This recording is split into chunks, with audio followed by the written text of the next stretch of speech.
December 1994. Another year is coming to an end. I have about one more month and a half of being a telemarketer. Then I'm going to get canned. We'll get to that in 1995. But let's close out the year with a bunch of books that I actually still have. The majority of what's on this list are books that I have. So you're going to get to see lots of covers. Let's get started with The Ultimate Spider-Man, edited by Stan Lee. Love that cover. It's got my favorite Spidey villain on it, the Lizard. This is a collection of Spider-Man short stories. The first one is written by Stan Lee and Peter David, and it just retells Spider-Man's origin. And then you have just a bunch of different types of short stories. And you've got, let's take a look, Peter David, Greg Cox, Richard Lee Byers, Craig Shaw Gardner, Christopher Golden. Bunch of different authors writing a bunch of different Spider-Man stories. So there you go. Big trade paperback. Good stuff. Next up, we have The XFiles Goblins by Charles Grant. And I could not find a synopsis of this anywhere. There's no synopsis on the back. It just tells us what the X-Files are, who Mulder and Scully are. I looked on Amazon and Goodreads, and it basically just said the same thing. Closest thing I could find is something mysterious, invisible is killing people, and Mulder and Scully have to figure it out. So it's a monster of the week type of story, which were always my favorite. I preferred those to the conspiracy stuff. I liked the monster of the week stuff. But it's Charles Grant, so you know it's got to be good. Then we have, just going to keep pulling these books off the pile. Aliens vs. Predator, Hunter's Planet by David Bischoff, however you say his name. This is a sequel to Aliens vs. Predator Prey. And in that book, spoilers, Machiko Noguchi survived that book and joined the Predators. And so in this book, she's spent some time hanging out with the Predators, the Yautja, or however you pronounce it. She's back living with humans, and there's some sleazy dude that has basically has this planet way out there that he's turned into like the ultimate rich man's hunting ground. He's got all these crazy creatures that people can go and hunt. But of course, the predators are going to show up, and they're bringing the xenomorphs, the aliens, with them. And so Machiko has to go and put a stop to everything, save people. You know, it's good. It's really good. I really enjoy these Aliens versus Predator novels. These early ones I thought were really good. A lot of fun. All right, now we're going even further back.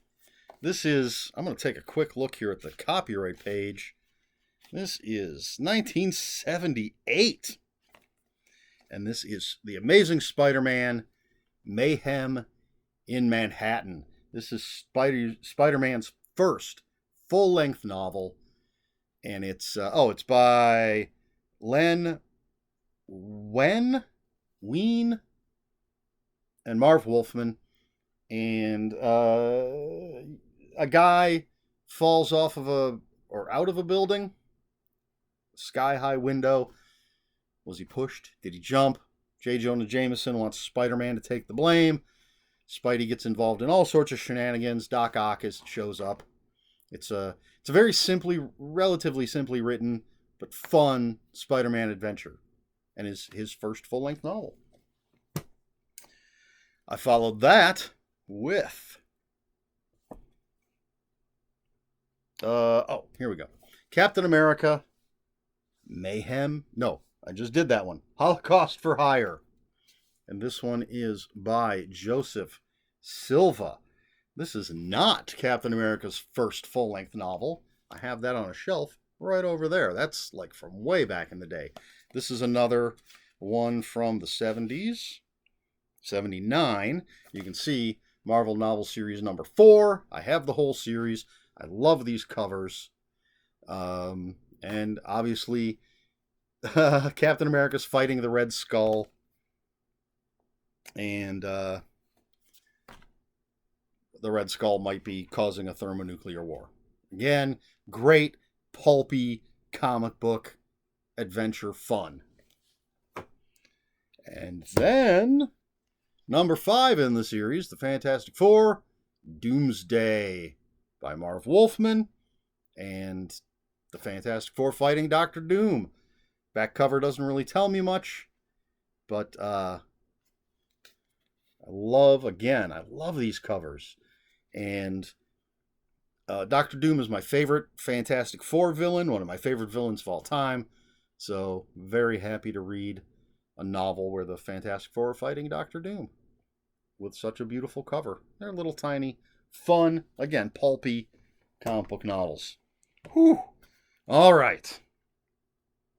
We're going to take a short break from showing you books because the next book that I read was The Simple Art of Murder by Raymond Chandler. This is basically a short story collection, but it starts with an essay called The Simple Art of Murder, which is about noir and hard-boiled crime. So Raymond Chandler wrote this essay that originally appeared in some magazine. I don't remember which one. So we start with that, and then you got a bunch of just Chandler short stories. Excuse me, I'm a huge fan of Raymond Chandler. Philip Marlowe, big fan of that character. So this is it was a must-read. And I think Black Lizard Publishing has a nice set. You can get like all the Raymond Chandler stuff with sort of matching covers. And since I don't have any currently, I think I might pick those up. I really like some of the old paperbacks with some really cool covers, but those are going to be harder to find. So I might pick up the Black Lizard stuff and reread all that Raymond Chandler. All right, back to a book that I have. The Further Adventures of the Joker, edited by Martin H. Greenberg, and it is a short story collection, bunch of Joker stories, but you've got authors like, and I'm going to save the best for last, let's see, Edward Bryant and Dan Simmons, Edward D. Hawke, that's how you say it, I don't know. Oh, all right, I'm going to save the best 2 for last, but you have Will Murray, let's see, Stuart M. Kaminsky. I'm going to save the best 3 for last. Mike Resnick. And then there's a bunch of others, but holy moly. I've been typing that a lot, but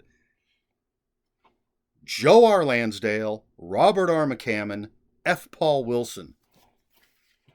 3 amazing authors.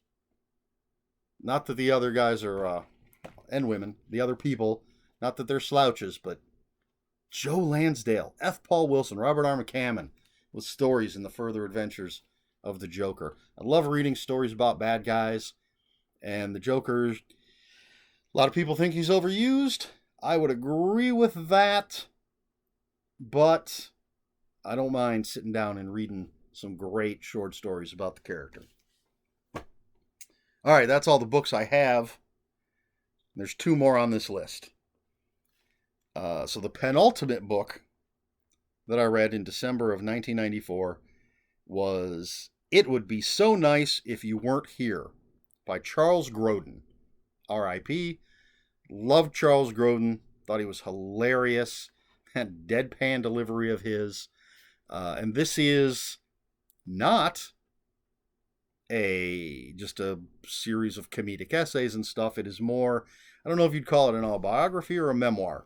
It's about him in the business, in Hollywood. Of course, there's funny stuff, but he talks about the good stuff, the bad stuff, everything. And as I said, I'm a huge Charles Grodin fan, so this was really an interesting book to read. And then finally, the last book that I read in December of 1994 is Baby, Would I Lie by Donald E. Westlake. And this is about a couple of tabloid news reporters. And I'm going to do something a little crazy here. Hopefully, this won't mess things up. But I'm going to click on over to Amazon so I can just look right here to get their names. So Sarah Jocelyn and Jack Ingersoll are journalists for a notorious tabloid, and they get sent to Branson, Missouri for this scandalous murder trial, and shenanigans ensue. It's Donald E. Westlake. I believe it's one of the lighthearted ones, or funny ones, however you want to put it. You know, it is a murder mystery, but there's just all sorts of crazy over-the-top characters, if I'm not mistaken.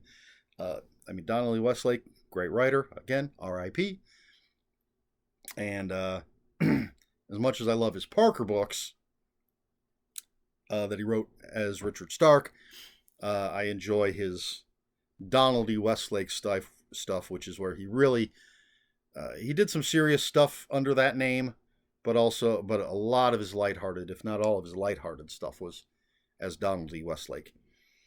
So that's it for December 1994. I didn't think of a question ahead of time, so I will go with, I think everyone's going to probably have the same kind of answer here. Do you have any sets of books, any series from way back in the day that you'll go back and reread? I have done it. I don't reread quite as much as I used to because I just have so much new stuff to read. But if you've watched this series, you've seen how many times like the Robert B. Parker Spencer books come up. There are a few times that the Fletch books had come up. You're actually going to see a couple books come up a lot. I'm not sure when. I don't remember when I started, but there were 2 Jack Higgins books that I was just reading. I'd read one month, read the next one the next month, go back and read the first one the next month, the second one the next month, the first one, because they're fantastic, and I really need to reread those. But these Marvel novels, I bought them when they originally came out and read them, and then at some point I had gotten rid of them, and then I found them all again, and I've gone back and reread them. I relatively recently read, there's an Iron Man one within the last few years. I think I reread that one. I actually reviewed it on here, and I'd love to go back and reread some more. Except I've got a bunch of brand new Marvel novels to read too. But anyway, do you have any series, any like old, decades old stuff that you'll still go back and read again? Let me know in the comments below. If you have any comments, questions, or corrections, please put those in the comments below. Comments are open for spoilers. Just post a spoiler warning. We try to be polite here on my channel. If you'd care to follow me on other social media, my Twitter is @Ronan5757. My Instagram, where I post pictures of books, comic books, board games, and fuzzy animals, is ErikSmith5757. That's Eric with a K, ERIKSMITH 5757.